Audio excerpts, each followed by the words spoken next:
नमस्कार साथियों, आप देख रहे हैं वीके संवाद, जहां हम भारत की मिट्टी, संस्कृति और कहानियों की असली आवाज आपके दिल तक पहुंचाते हैं। आज मैं लेकर आया हूं प्रेमचंद की महान कृति गोदान से प्रेरित एक भावुक कथा। एक ऐसी कहानी जहां इंसानियत और त्याग धर्म से भी ऊपर उठकर खड़ी होती है। तो आइए शुरू करते हैं होरी, धनिया, मेहता और मालती की ये मार्मिक यात्रा।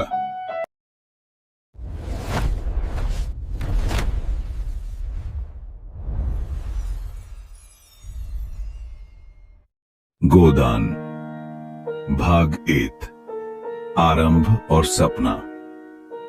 लेखक मुंशी प्रेमचंद। यह कहानी है एक किसान की, एक साधारण मेहनतकश ईमानदार किसान होरी महतो की।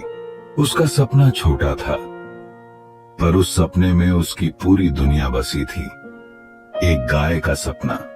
यही सपना उसे जीवन भर चलाता रहा और इसी ने उसका सब कुछ छीन लिया। गांव की सुबह थी। सूरज की किरणें खेतों में बिखरने लगी थीं। होरी अपनी झोंपड़ी के बाहर खड़ा था, मिट्टी के आंगन में। उसके चेहरे पर मेहनत की लकीरें थीं, लेकिन आंखों में उम्मीद की चमक भी। होरी ने कहा, धनिया, अगर एक गाय घर में आ जाए ना, तो भगवान भी खुश हो जाएंगे। दूध रहेगा, छाछ रहेगा और पुण्य भी मिलेगा। धनिया ने कहा, हाँ होरी, सब तो अच्छा है, लेकिन बताओ कहां से आएगी गाय? खेत तो गिरवी पड़े हैं, ऊपर से कर्ज भी बढ़ रहा है। होरी ने कहा, अरे भगवान बड़ा है धनिया, कुछ ना कुछ उपाय कर देगा।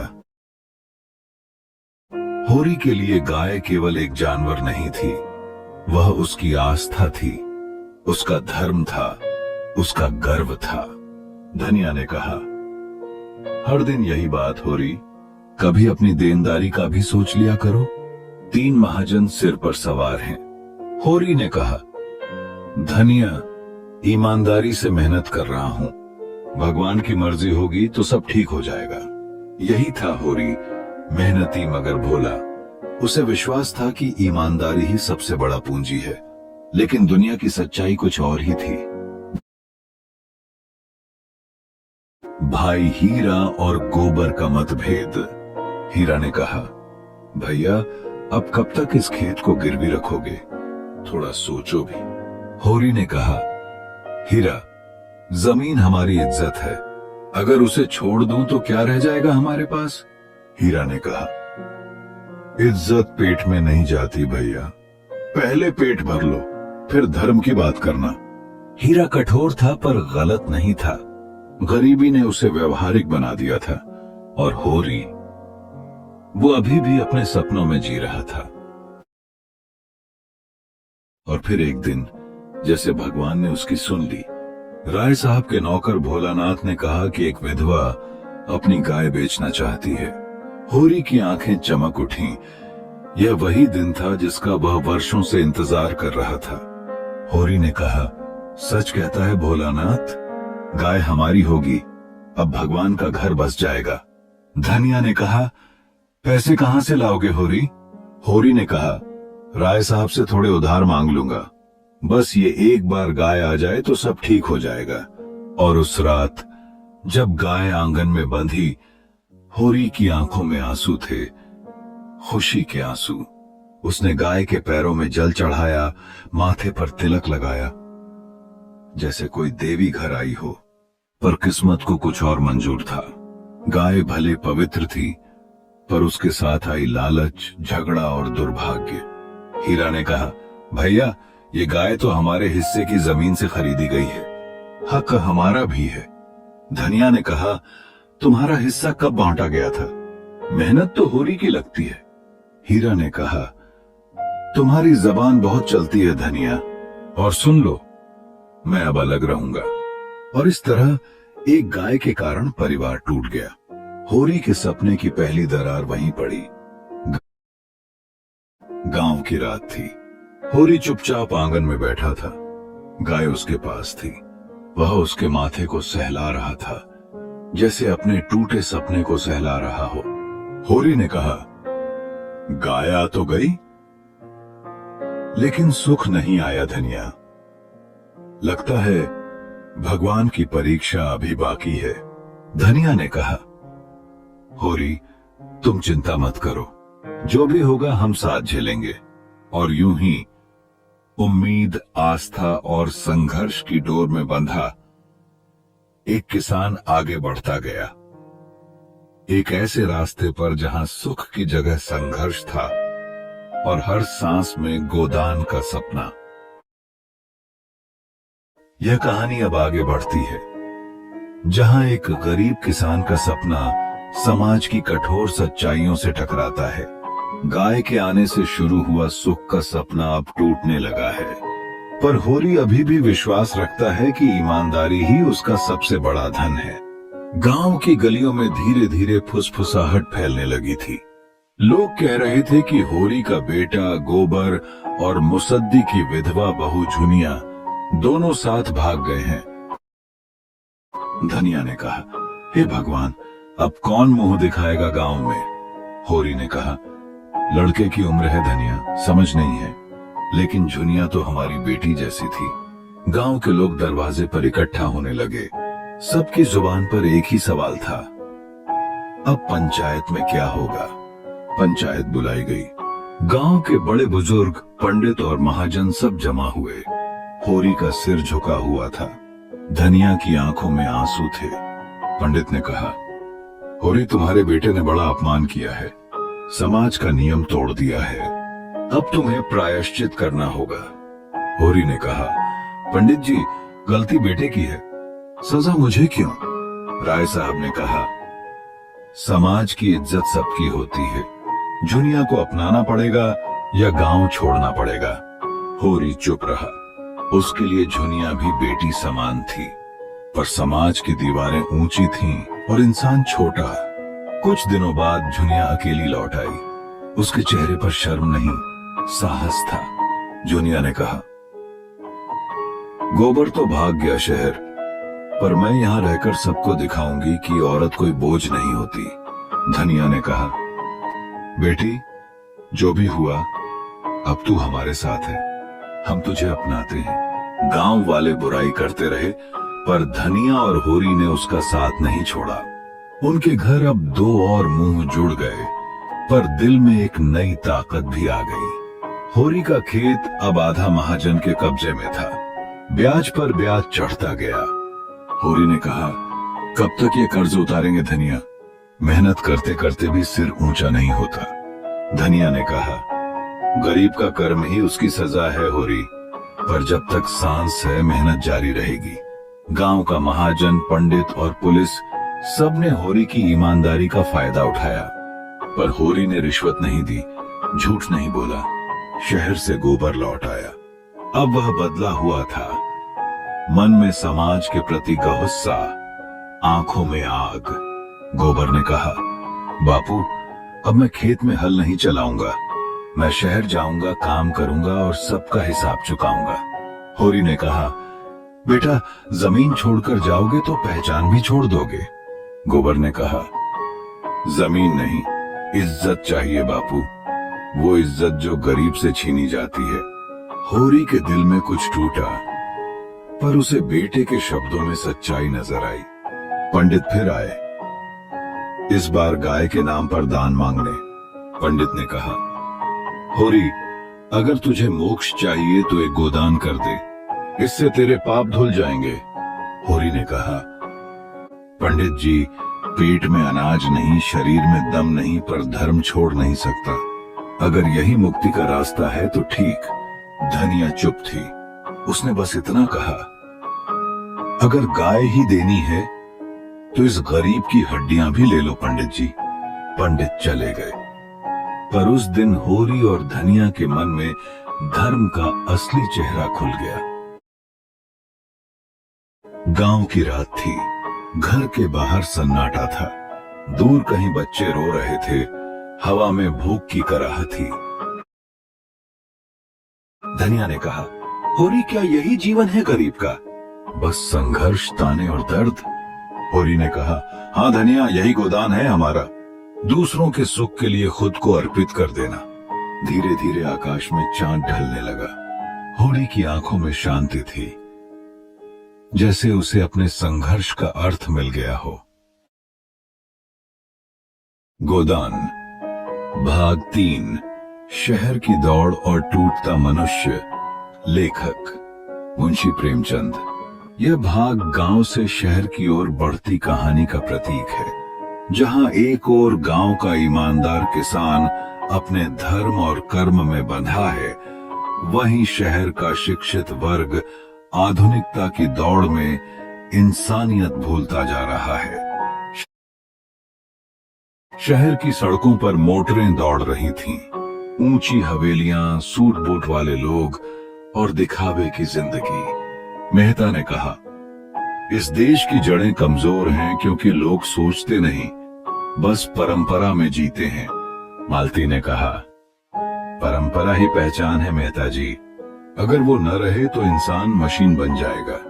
मेहता एक विचारक था, समाज सुधार का सपना देखने वाला, पर उसकी बातें आम आदमी के लिए कठिन थीं। वहीं मालती डॉक्टर होकर भी दिल से मानवीय थी। गोबर अब शहर में मजदूरी कर रहा था, कभी ईंटें ढोता, कभी चाय के होटल में बर्तन मांजता, पर उसके भीतर एक आग थी, गरीबी को हराने की आग। गोबर ने कहा, बापू खेत में मिट्टी जोतते रहे, मैं अब शहर जोतूंगा। सहकर्मी ने कहा, शहर दिल नहीं देखता गोबर, बस पैसा देखता है। गोबर ने देखा, यहाँ मेहनत करने वालों को भी सम्मान नहीं मिलता, पर वह हार मानने वालों में से नहीं था। मालती का अस्पताल गरीबों के इलाज के लिए जाना जाता था। वह हर रोज सैकड़ों गरीबों को देखती, जिनमें से कई होरी जैसे थे। मालती ने कहा, हम डॉक्टर हैं, भगवान नहीं, पर क्या भगवान भी गरीबों की सुनता है? मेहता ने कहा, गरीबी कोई बीमारी नहीं, यह समाज की गलती है। मालती की आंखों में आंसू थे। उसे लगा, इलाज शरीर का नहीं बल्कि इंसानियत का होना चाहिए।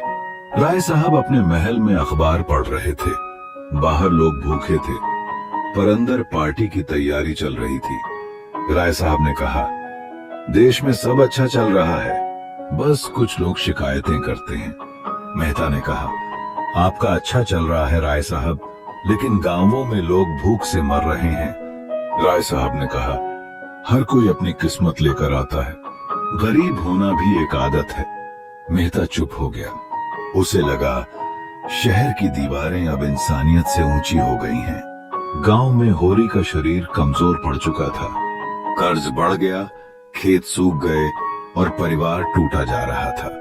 धनिया ने कहा, होरी अब आराम कर लो, जीवन भर मेहनत की, अब भगवान से दया मांगो। होरी ने कहा, धनिया, आराम तो अमीरों के लिए होता है, गरीब को तो मरकर ही आराम मिलता है।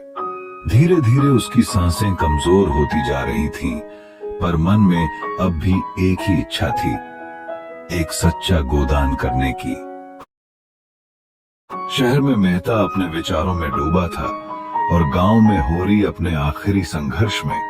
मेहता ने कहा, हमने सभ्यता बनाई पर इंसान को भूल गए। मालती ने कहा, शायद अब वक्त है फिर से गांव लौटने का, जहां इंसान अभी जिंदा है। मालती ने निर्णय लिया कि वह गांव जाएगी, गरीबों के लिए अस्पताल खोलेगी। वहीं गोबर भी वापस लौटने की सोच रहा था, अपने पिता के पास। गोबर ने दरवाजे पर कदम रखा तो धनिया ने आंसू से भरी आंखों से उसे देखा। धनिया ने कहा, बेटा, तेरे बाप की हालत बहुत खराब है। गोबर ने कहा, माँ, अब मैं सब ठीक कर दूंगा, अब और कोई कर्ज नहीं, कोई अपमान नहीं। वह भागकर होरी के पास पहुंचा। होरी ने कहा, बेटा तू आ गया, अब मुझे कुछ नहीं चाहिए, बस वो गाय। उसकी आवाज टूट गई।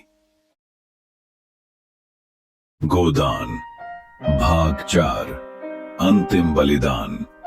लेखक मुंशी प्रेमचंद। यह भाग कहानी का अंत नहीं, बल्कि एक किसान के जीवन का सत्य है। होरी अब अपने जीवन की अंतिम सीमा पर पहुंच चुका है। शरीर टूट चुका है, पर मन अब भी कर्म और धर्म से भरा हुआ है। गांव पर सन्नाटा छाया हुआ था। खेत सूखे पड़े थे, फसलें जल चुकी थीं। होरी अपने आंगन में लेटा था। उसके पास धनिया बैठी थी। धनिया ने कहा, होरी कुछ खा लो, कब से भूखे हो। होरी ने कहा, भूख अब नहीं लगती धनिया, लगता है भीतर की आग भी बुझने लगी है। धनिया ने कहा, भगवान तुझे जल्दी स्वस्थ करे, तेरे बिना यह घर सूना हो जाएगा। होरी ने कहा, घर तो तेरा है धनिया, मैंने तो हमेशा बस बोझ ही बढ़ाया। होरी का कर्ज अब इतना बढ़ चुका था कि चुकाना असंभव लग रहा था। महाजन रोज दरवाजे पर आता, ब्याज का हिसाब मांगता। महाजन ने कहा, होरी अब बहुत हो गया। धनिया ने कहा, हमारे पास देने को कुछ नहीं है, अब आत्मा ही बाकी है। महाजन ने कहा, गरीब लोग बस बहाने बनाते हैं, ईमानदारी की बातें पेट नहीं भरती। होरी ने कहा, हम गरीब हैं पर बेईमान नहीं, मर जाऊंगा पर झूठ नहीं बोलूंगा। महाजन चला गया, पर उसके शब्द हवा में तैरते रहे, गरीबी पर व्यंग्य की तरह। शहर से मेहता और मिस मालती गांव पहुंचे। वे अब समाज सुधार के मिशन पर थे। मालती ने कहा, यही है वो धरती जहां से भारत की आत्मा उठती है, पर यहाँ लोग टूटे हुए हैं। मेहता ने कहा, यहाँ धर्म है पर न्याय नहीं, मेहनत है पर सम्मान नहीं। उन्होंने होरी से मिलने की इच्छा जताई। जब वे पहुंचे, होरी खाट पर लेटा था। मालती ने कहा, तुम्हारे लिए दवा लाई हूं, थोड़ा आराम मिलेगा। होरी ने कहा, बीबी जी अब दवा नहीं, दुआ चाहिए। जिनके पाप इतने हैं उन्हें औषध नहीं बचा सकती। मालती की आंखों में आंसू आ गए। उसने पहली बार जीवन को इतने करीब से देखा। पंडित फिर घर आए, इस बार धर्म का सौदा लेकर। पंडित ने कहा, होरी मृत्यु समीप है, गोदान कर दो ताकि आत्मा को मुक्ति मिले। धनिया ने कहा, पंडित जी, घर में अनाज नहीं, बच्चों के पेट भूखे हैं और आप दान मांगने आए हैं।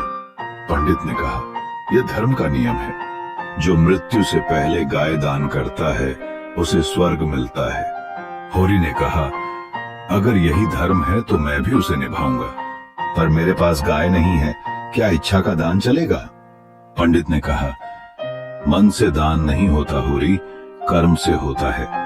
होरी ने कहा, तो मेरा कर्म ही मेरा गोदान है, मैंने जीवन भर ईमानदारी की है, यही मेरा बलिदान है।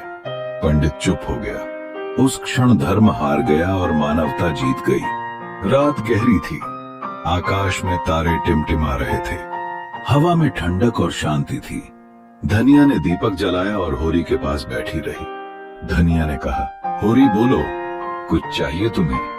होरी ने कहा, हाँ धनिया, अगर हो सके तो गाय किसी गरीब को दे देना, ताकि वो भी सुख पा सके, वही सच्चा गोदान होगा। धनिया ने कहा, तू चिंता मत कर, तेरी इच्छा पूरी होगी। होरी ने मुस्कुराकर कहा, अब शांति है, अब सब ठीक है। और फिर उसकी आंखें धीरे धीरे बंद हो गईं। सुबह का सूरज गांव पर उगा, पक्षियों ने गाना शुरू किया। धनिया ने आंसू पोंछे और आसमान की ओर देखा। धनिया ने कहा, तू गया नहीं होरी, तू हर उस खेत में है जहां किसान ईमानदारी से हल चलाता है। मेहता और मालती ने सिर झुका लिया। मेहता बोला, यह मृत्यु नहीं, पुनर्जन्म है, ऐसा मनुष्य मरता नहीं। मालती ने कहा, आज समझी, गोदान गाय नहीं, त्याग का नाम है। यह थी एक किसान की गाथा, जिसने कभी हार नहीं मानी। होरी की मौत एक प्रतीक है उस भारत की आत्मा का जो संघर्षों में भी जीवित है।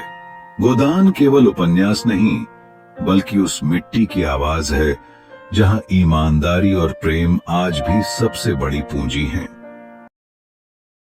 दोस्तों, ये थी होरी की गाथा। एक ऐसा किसान जो गरीबी में जन्मा, संघर्ष में जिया और ईमानदारी में अमर हो गया। गोदान केवल गाय का दान नहीं, बल्कि त्याग, सत्य और इंसानियत की वो रोशनी है जो आज भी हमारे गांवों, हमारी आत्माओं में जल रही है। अगर आपको ये कहानी दिल को छू गई हो तो वीडियो को लाइक करें, शेयर करें और ऐसी ही सार्थक कहानियों के लिए वीके संवाद को सब्सक्राइब करना न भूलें। मिलते हैं अगली कहानी में। तब तक याद रखिए, भारत की असली ताकत उसकी मिट्टी में है और उस मिट्टी को आवाज देता है वीके संवाद। धन्यवाद।